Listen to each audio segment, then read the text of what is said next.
Hello, আসসালামু আলাইকুম। এটা দেখতেছেন সবেদার গাছ। কি সবেদা ভাই? এটা থাই থাই সবেদা না? সাই তো এই যে এই যে এই যে নিচের গোড়া যেটা আছে না, এটা ইয়ে করে দিও, কেটে দিও। কেটে দেবো। হ্যাঁ, এটা কেটে দিও। লাল জাম তারপরে এটা লাল জামরুল না?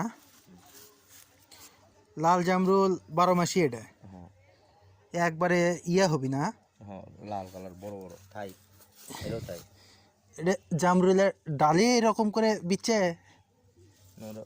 এটা জামরুলের ডালের আলু টালু কি বা শসা ফসা ফেলে দিচ্ছে ও, জঙ্গল হয়ে আছে। এটা এটাও একটু না ইয়ে পাতাগুলো একটু না ইয়ে করে দিও, তাহলে গাছগুলো একটু বাড়বিও। হ্যাঁ, আর নিচে কি জৈব দিছো না? সব জৈব দিছো। এটা লট করে তোমাদের এই লটকটের গাছে তো মোটামুটি মানে প্রতি সিজনে ফল আসে না? এই গাছের বয়স কত হচ্ছে তাও? 7-8 বছর, 7-8 বছর। 5 বছর ধরে ফল খাই। 5 বছর ধরে ফল খাও। ফলের সাইজ কি মানে একটু ছোট হয় না কি মাঝারি ধরনের? মাঝারি আর কি, বড় ছোট মিশেলেই। দেশি তো থাই লয় দেশি। আমাকে রে ওই বাসার ওই যে গাড়ি ধয় না, ওটি যে লটকটের গাছ যা আছে, হ্যাঁ, আমিও চিন্তা করছি যে ওই যে ইয়ে কর্ম ওই কাটে কাটে কাটে কাটে ইনকে জিনকে কাটে কাটে দিছো না? হ্যাঁ, কাটে কাটে দিলে গাছগুলো ইয়ে হয়। কালকে আমি জৈব দিছি, গাছটা খুব ঝুপুর ঝাপুর হচ্ছে, খুব সুন্দর হচ্ছে। আর লটকটের গাছ একবার উঠে গেলে ইনশাল্লাহ ওর ফলের অভাব হয় না।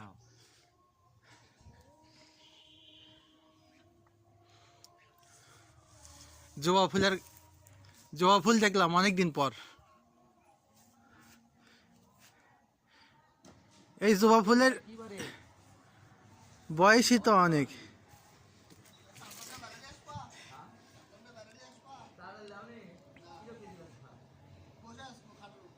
এটা কি মরিচ? ফুল? এটা কি ফুলের গাছ?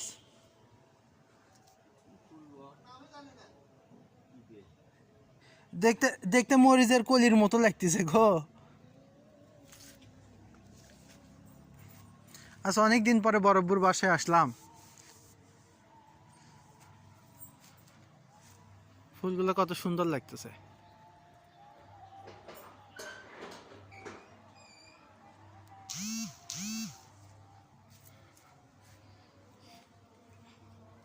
আপনাদেরকে আর একটা জিনিস দেখাই।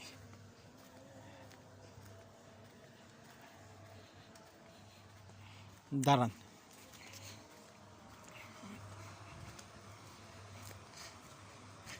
ভাগ্নে, এই গাছটা কি গা? এটা বড়ইয়ের গাছ? এটা কি কুল বড়ই? ভারত থাই? ও, ভারত সুন্দরী থাই। Thai apple. এটা এটা 12 মাসি?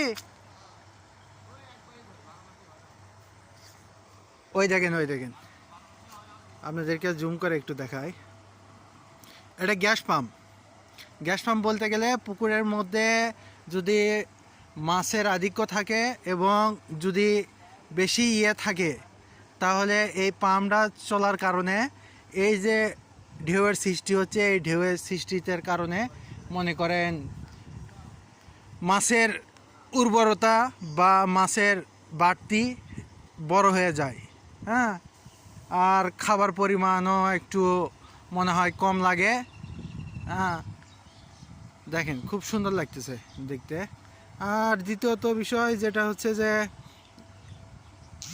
এই পাম্পটা আপনার দিনে, আচ্ছা, এই পাম্প দিনে কয়বার চালান লাগে বিজয়? এই পাম্প দিনে কয়বার চালান লাগে? ওই 6 ঘন্টা পর পর চালান লাগে। হ্যাঁ, আর এই বড় পুকুরের এরিয়া তো অনেক বড়, প্রায় 11 বিঘার মতো পুকুর। হ্যাঁ, এই যে মাছের খাবার দেওয়ার জন্য ওই যে নৌকা আছে, দেখেন এটাতে করে খাবার দেয় তারা। আর পাড়ের চারপাশ দিয়ে অনেক গাছ গোছালি আছে, অনেক অনেক পেয়ারার গাছ আছে, ডাবের গাছ আছে।